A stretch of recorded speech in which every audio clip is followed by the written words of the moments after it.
Puji Tuhan, pepatah bilang tadi kenal hati saya. Iya. Nama saya sudah disebut tadi, tapi Fang belum atau Maka. Remon Tasane, Bapak Nasrani Sangari Ngolini. Orang Ambon tahu itu Bapak Nasrani itu apa? Bapak angkat. Kira-kira seperti itu. Nanti mungkin habis doa kita cerita lebih panjang lagi. Kan begitu tentang Bapak angkat atau Bapak Nasrani. Seperti itu. Pak Daniel Tatipata tadi sebetulnya Bapak Nasraninya Purba. Daniel Purba.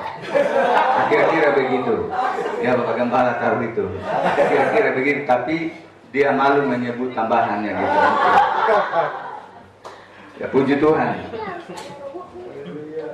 Saya punya istri orang Batak, Boro Ambarita, dari Pulau Samosir dan Toba. Makanya saya bilang tadi ada Bapak angkat. Seperti itu ya. Puji Tuhan saya dikaruniakan 3 orang anak. Yang pertama laki-laki, yang kedua perempuan, yang ketiga laki-laki. Yang pertama dan yang kedua sedang kuliah di Jogja. Yang tua semester 8, yang nomor 2 semester 5. Hari Minggu kemarin kami arisan Bakak, lalu saya pulang, saya lewat di depan mertua gerejanya Andre. Kebetulan bulan yang lalu mertuanya operasi, lalu kami suami istri belum pernah kunjungan. Jadi setelah kami pulang dari arisan, saya bilang sama istri saya, kita kunjungi Ibu Pendeta itu pulang dari rumah sakit, kita belum pernah lihat. Lalu kami mampir dan kami doain, kami cerita-cerita. Saya bilang, waktu ada kawan saya 2 di Ciliduk. Itu Pendeta Parlen Silain dan Pendeta Rudi Darmawan. Pendeta Rudi Darmawan, dia ke GBI 20 tahun yang lalu kalau tidak salah. Saya pernah khotbah di Pendeta Rudi Darmawan itu. Tapi kalau disuruh sekarang ini saya nggak tahu lagi. Makanya kawan saya tadi bilang kalau dia datang ke Palembang, saya yang suka antar-antar dia ke teman-temannya. Nah, kalau ke Jakarta dia gantian, dia ngantar-ngantar saya. Itu tujuan tadi.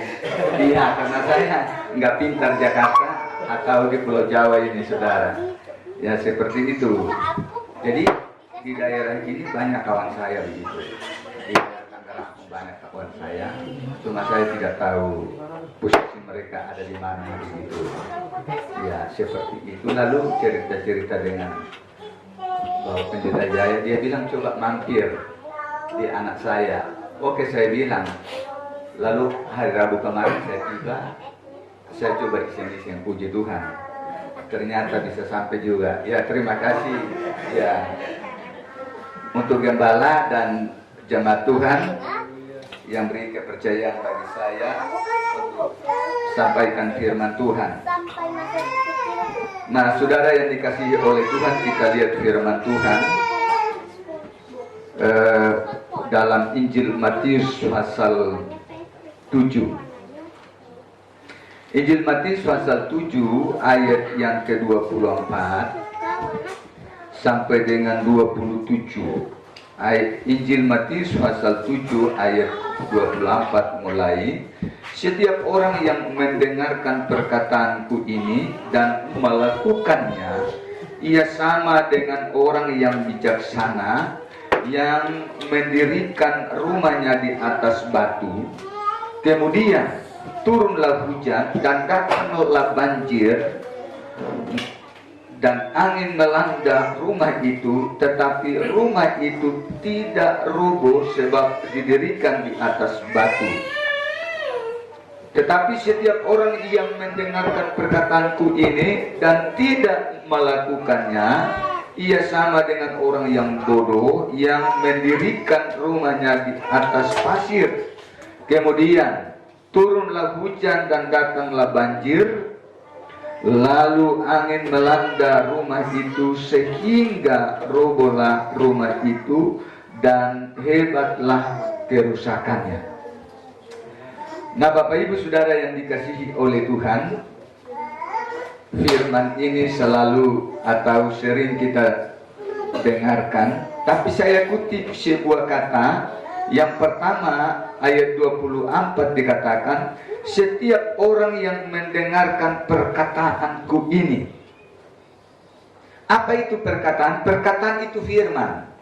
Jadi setiap orang yang dengar perkataan firman Tuhan, lalu dia tangkap firman Tuhan, dia responi firman Tuhan, dia imani firman Tuhan, maka kalimat berikut dikatakan bahwa dia sama seperti orang yang bijaksana, yang membangun rumahnya di atas dasar batu, lalu datang angin, datang banjir, datang badai, rumah itu tidak akan rusak atau tidak akan roboh, karena punya kekuatan pertama adalah dia dengar kata Tuhan, atau dia dengar apa kata firman dan dilakukan, dan dia punya kekuatan. Tetapi kalimat berikut dia katakan bahwa setiap orang yang mendengar dan dia tidak melakukan, dia sama dengan orang bodoh. Jadi orang yang mendengar firman Tuhan tapi pura-pura tidak tahu, orang yang mendengar firman Tuhan tapi dia tidak mau lakukan, itu bahaya. Sebab gereja Tuhan punya kekuatan ada pada firman. Ada pada firman, saudara yang dikasihi oleh Tuhan. Wahyu pasal 1 ayat 3, ada 3 hal di situ. Berbahagialah ia yang membacakan. Yang berikut dikatakan, berbahagialah ia yang mendengar. Yang ketiga dikatakan di sana, berbahagialah ia yang menuruti. Saudara bisa bayangkan, kita baca saja kita udah bahagia. Kita mendengar saja kita bahagia. Apatah lagi kita melakukan, apatah lagi kita melaksanakan, apatah lagi kita mematuhi. Luar biasa. Orang cari kebahagiaan di mana-mana, tapi sepertinya tidak dapat. Kebahagiaan itu ada pada kebenaran firman Tuhan. Yesaya, di sana dia katakan, kalau engkau perhatikan firman Tuhan, maka damai sejahtera itu seperti gelombang-gelombang laut. Kalau engkau perhatikan, Yesaya 46 itu, saudara, coba kita lihat dulu. Mungkin kita tidak lama ya, karena kita mau doa ya. Iya, 46. Iya, betul.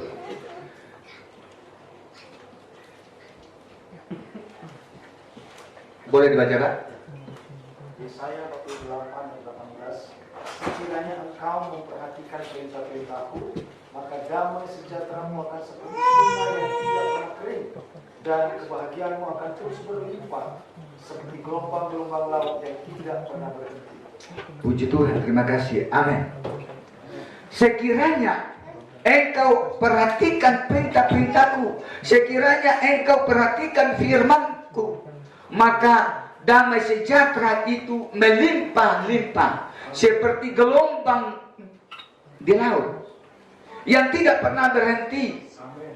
Saudara yang dikasihi oleh Tuhan, banyak orang ingin untuk meraih sesuatu, tapi mereka tidak perhatikan firman Tuhan. Mereka abaikan firman Tuhan. Makanya Injil Matius tadi dikatakan bahwa setiap orang yang mendengarkan perkataanku ini, berarti ini baik itu perempuan, laki-laki, pemuda, remaja, siapa saja yang begitu dia dengar firman Tuhan, lalu dia lakukan, dia hidupi firman itu dalam hidupnya, maka damai sejahtera itu melimpah terjadi atas hidupnya. Amsal pasal 4 di sana dikatakan, sebab itulah yang menyembuhkan seluruh tubuhmu. Amsal pasal 4 ayat 22 jikalau tidak salah. itulah yang menyembuhkan, itulah yang memberi penghiburan, yaitu firman. Makanya Bapak Ibu Saudara yang dikasihi oleh Tuhan, ada lagu lama dia bilang begini, baca kitab suci, doa tiap hari kalau mau tumbuh, kalau mau tumbuh. Artinya supaya iman kita kualitas, baca firman Tuhan. Jangan seperti cerita orang meninggal di Manado, diambil Alkitab ditaruh dalam peti. Supaya apa? Supaya dia baca firman-Nya. Hidup aja nggak pernah baca firman, apalagi mati.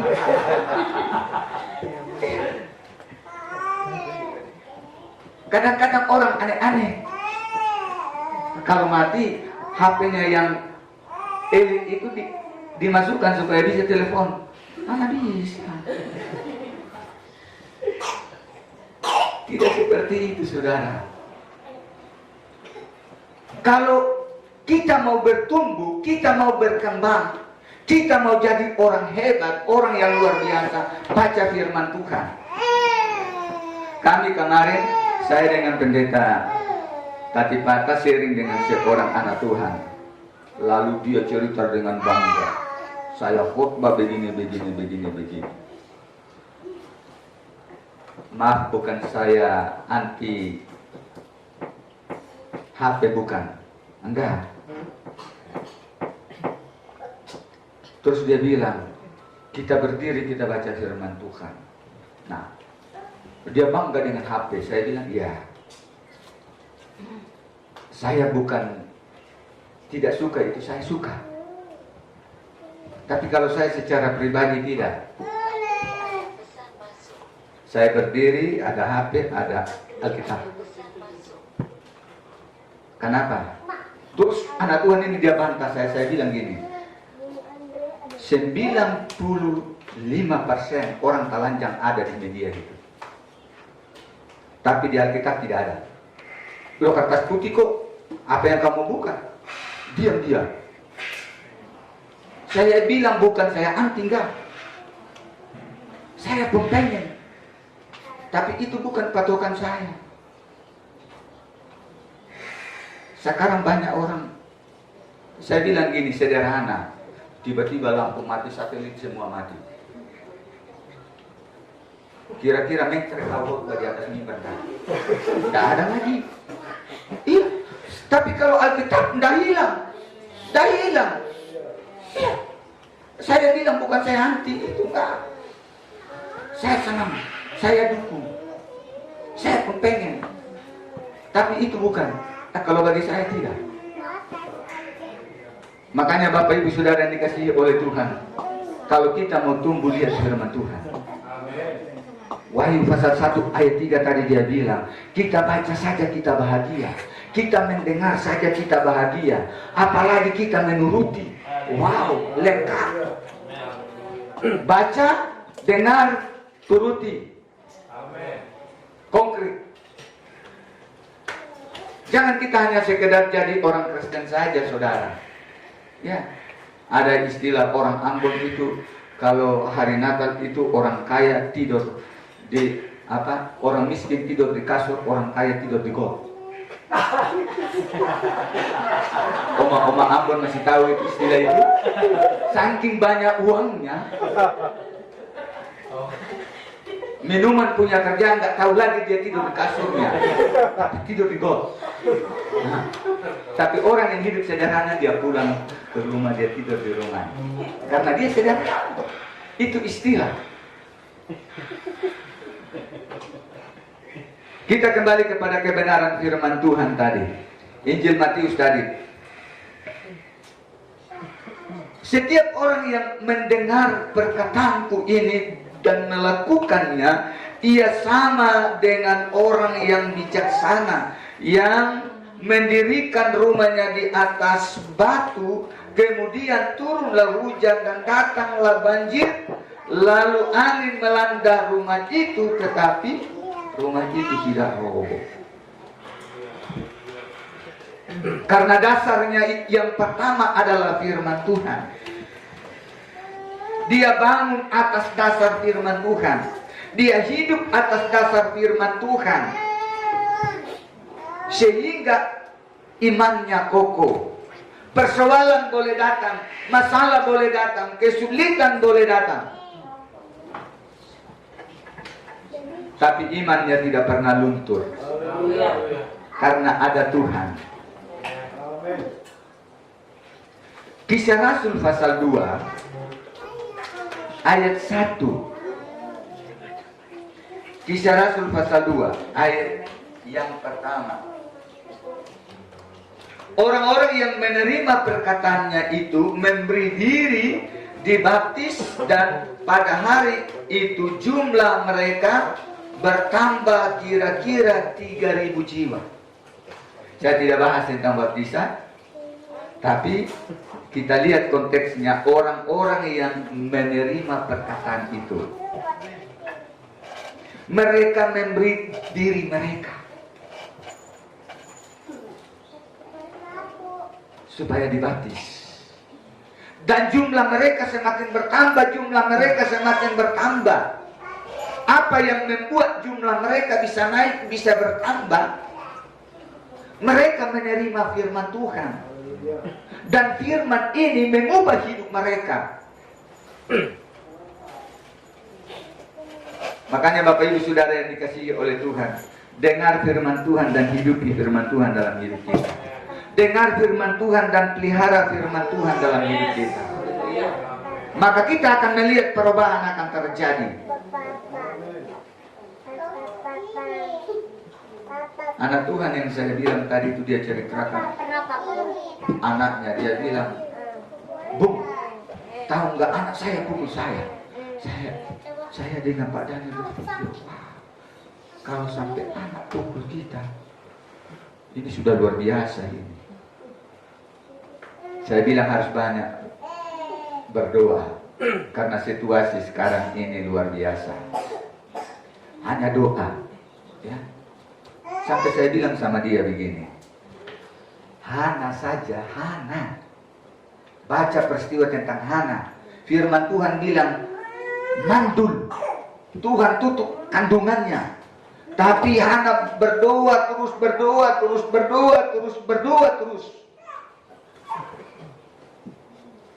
Tuhan buka kembali kandungannya.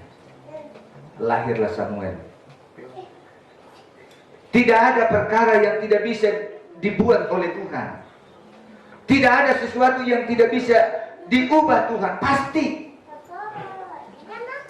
Kalau waktunya Tuhan, tidak ada yang sulit, saudara yang dikasihi oleh Tuhan. Pasti. Yang penting kita terus datang sama Tuhan. Hidupi firman Tuhan dalam hidup kita. Maka kita akan lihat terobosan baru, kegerakan baru Tuhan kerjakan.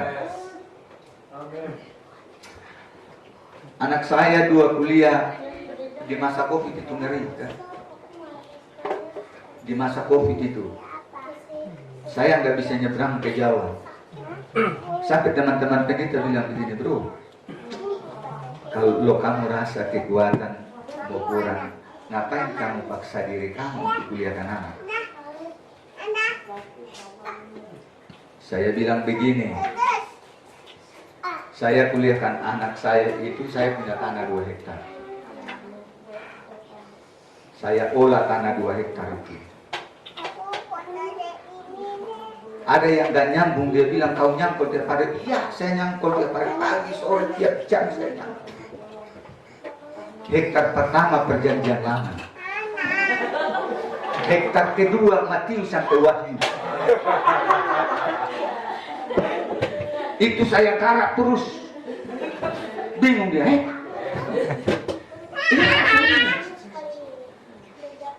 Saya layani Bang Sorka. Bang Sorka, saya bilang, kalau Tuhan buka, tidak ada orang yang bisa hambat. Iya.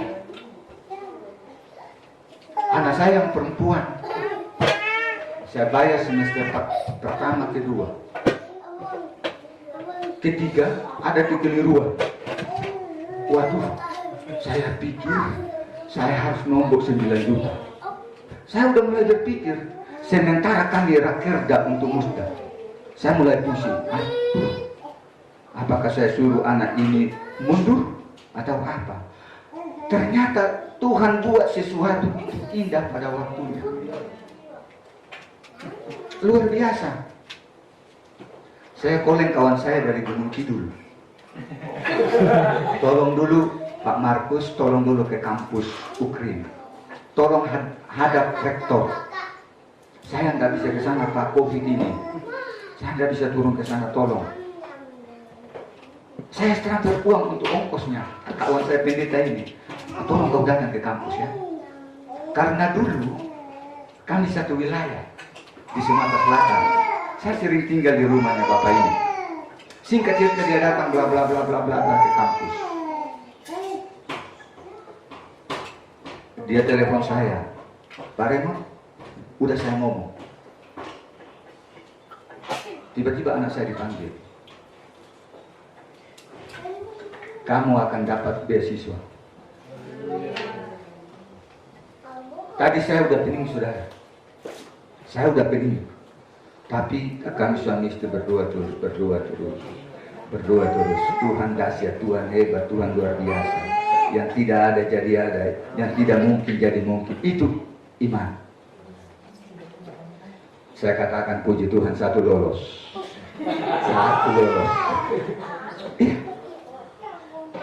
Kadang-kadang kita takut hadapi situasi ini, saudara. Tapi engkau berjalan bersama Tuhan, engkau akan lihat cara Tuhan bekerja. Cara Tuhan akan bekerja tepat pada waktunya. Makanya saya bilang sama teman-teman, jangan takut. Layani Tuhan, jangan takut. Anakmu kenapa kau takut kasih kuliah? Kau buat Tuhan hebat, tapi kau takut. Seperti pengecut. Saya bilang saya punya tanah 2 hektar ini nggak pernah hilang. Saya garap terus. Saya hidup dari situ. Iya. Nah saudara yang dikasihi oleh Tuhan, kita lihat peristiwa ini sangat dahsyat. Orang-orang yang menerima perkataan itu, mereka memberi diri. Artinya firman itu sendiri mendorong setiap orang yang menerima firman itu. Lalu mereka beri diri mereka untuk dibaptis. Dan jumlah mereka semakin bertambah sampai 3.000 jiwa. Itu kerja firman Tuhan. Saudara yang dikasihi oleh Tuhan. Makanya firman Tuhan harus kita baca terus.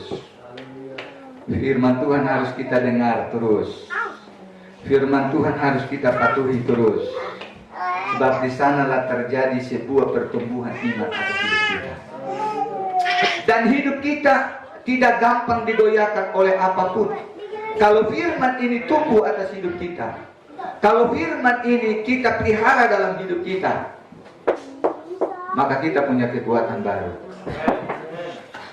Kita punya kekuatan baru, Bapak Ibu Saudara yang dikasihi oleh Tuhan. Hari-hari ini, hari-hari yang sulit. Tapi ketika orang-orang yang pelihara firman Tuhan, mereka akan bersuka cita dan mereka akan berkemenangan. Coba kita lihat dalam Kolose pasal 3 ayat 16. Ada seorang dapat boleh bantu saya, Kolose pasal 3. Kolose pasal 3 ayat 16. Hendaklah perkataan Kristus diam dengan segala kekayaannya di antara kamu, sehingga kamu dengan segala hikmat mengajar dan menegur seorang akan yang lain dan sambil menyanyikan mazmur dan puji-pujian dan nyanyian rohani. Kamu mengucap syukur kepada Allah di dalam hatimu. Puji Tuhan, terima kasih. Hendaklah perkataan Kristus ini diam. Firman ini harus tinggal di hati kita. Kalau firman ini tinggal di hati kita, banjir boleh datang, angin boleh datang, gosip boleh datang, rayuan boleh datang, kita tidak akan terpancing. kita tidak akan tergoda. Narkoba boleh datang, kita ada di lingkungan narkoba, jangan takut. Malah kita jadi saksi lagi di situ. Kalau firman ini hidup dalam hidup kita, hendaklah perkataan Kristus tinggal di tengah-tengah kamu. Kenapa?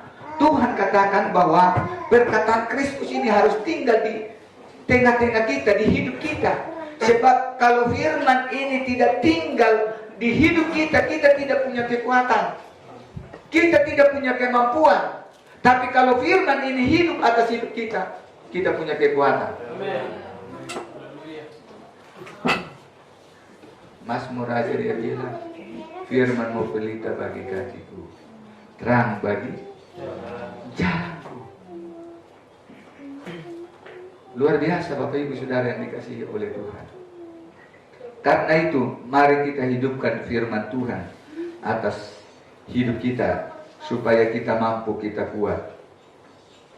Kita sanggup melewati setiap persoalan hidup. Dunia yang kita hidupi sekarang ini tidak gampang, saudara. Di daerah kami itu, di daerah Sumatera Selatan itu, petani karet dan petani sawit, kelapa sawit ya, dengan karet. Kemarau ini, petani-petani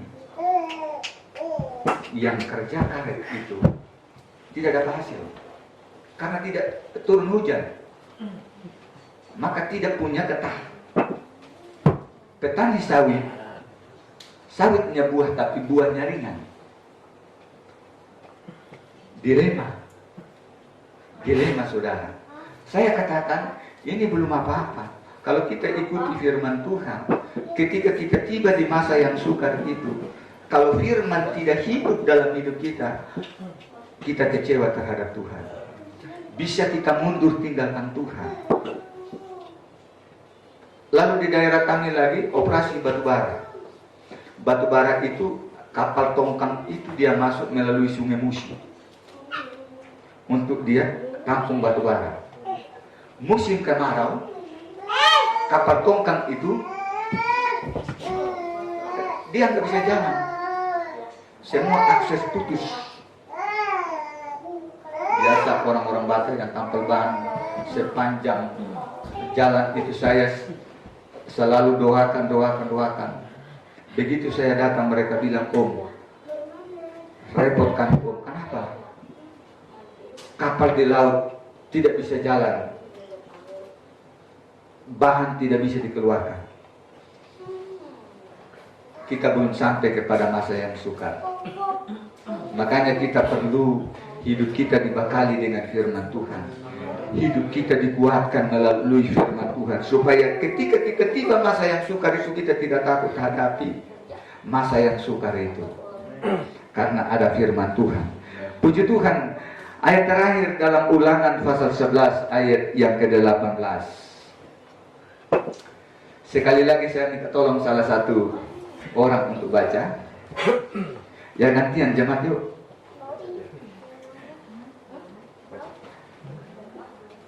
Ulangan 11 ayat 18.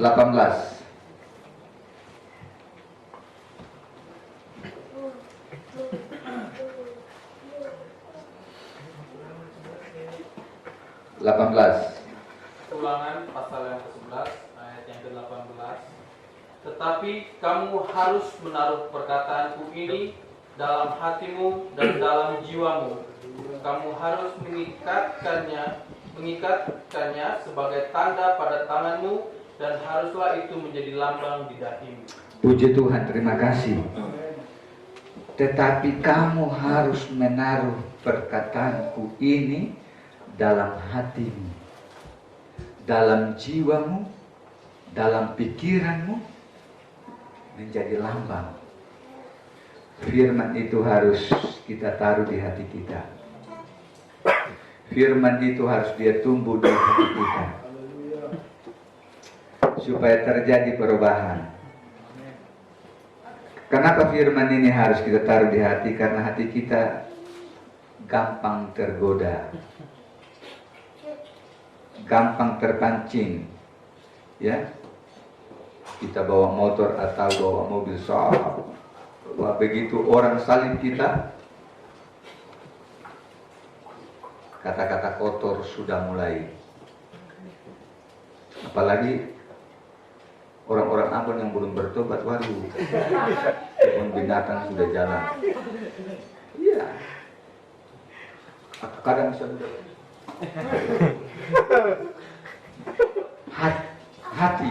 hati ini cepat panas. Tapi kalau firman itu kita taruh di sini, hati ini selalu jadi berkat. Amin. Iya. Makanya firman ini bilang, perkataan ini harus kamu taruh di hati, supaya hati ini tidak gampang panas ya. Kita lihat sebuah peristiwa, Kain dan Habel itu kakak adik, sama-sama mereka persembahkan korban kan? Nah, Kain lihat, wah, Habel punya bagus. Alkitab bilang hati Kain panas, jadi panas. Padahal itu sederhana. Kalau dia datang sama Habel, dia bilang begini, deh, apa resepnya sih? Kok kamu punya Kain bagus sekali korban? Pasti Habel kasih tahu bukan? Bahwa saya pilih yang terbaik bang, katanya. Nah, saya pilih yang bagus-bagus, yang dia mau yang bagus. Nah, kamu yang sisa-sisa. Makanya kebanyakan orang ya, ketika dia diberkati, dia masih gagah, dia masih hebat, itu dia nggak peduli dengan Tuhan. Pendeta datang besuk, pengerja datang besuk, nantilah, aku nggak punya waktu. Tapi nanti udah mulai sesak-sesak napas, terus dia berdoa, Tuhan, kalau boleh sisa hidupku ini, kok sisa yang dikasih sama Tuhan? Ada di kampung kami, Pak. Ada di kampung kami. Ibu ini tukang sayur. Tapi maaf kalau di sini ada yang seperti itu. Dia jualan di pasar nih. Sudah nggak laku lagi sayur. Dia datang. Orang Ambon bilang, pendeta itu bapak. Dia ketuk pintu, bapak, ada sayur ini, seng laku. Jadi barang yang tidak laku, sampahnya dipastori. Kenapa sih kita nggak kasih yang bagus? Sampahnya dipastori. Iya. Saya waktu itu masih pemuda, sekarang jadi hamba Tuhan. Loh, kenapa seperti ini? Kok yang nggak laku larinya ke pastori? Yang bagus sih kenapa? Itu peristiwa sama dengan Kain dan Habel. Iya, hati panas, iri, dengki. Iya, kenapa? Karena firman tidak ditaruh pada hatinya. Tapi kalau firman bertumbuh di hati kita, kita akan jadi berkat. Itu pasti. Makanya firman harus kita taruh di hati kita. Firman hidup di hati kita dan kita akan jadi terang dan garam untuk dunia ini. Dan Tuhan dipermuliakan. Persoalan boleh datang, masalah boleh datang, kita tidak akan mundur atau kita tidak akan luntur dari Tuhan. Tetap kita akan lihat karya Tuhan. Seperti saya bilang tadi kesaksian saya. Kalau Tuhan tidak proses saya, maka saya tidak pernah lihat mujizat. Tapi karena Tuhan proses, maka kita akan lihat mujizat akan muncul.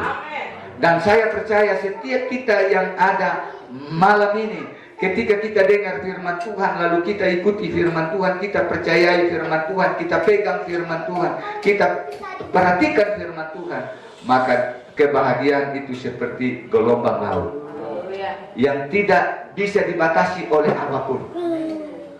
Karena itu janji Tuhan. Dan saya percaya kuasa Tuhan itu berlaku sampai malam ini juga. Amin. Puji Tuhan. Pekerjaan selanjutnya saya serahkan kepada Bapak Gembala.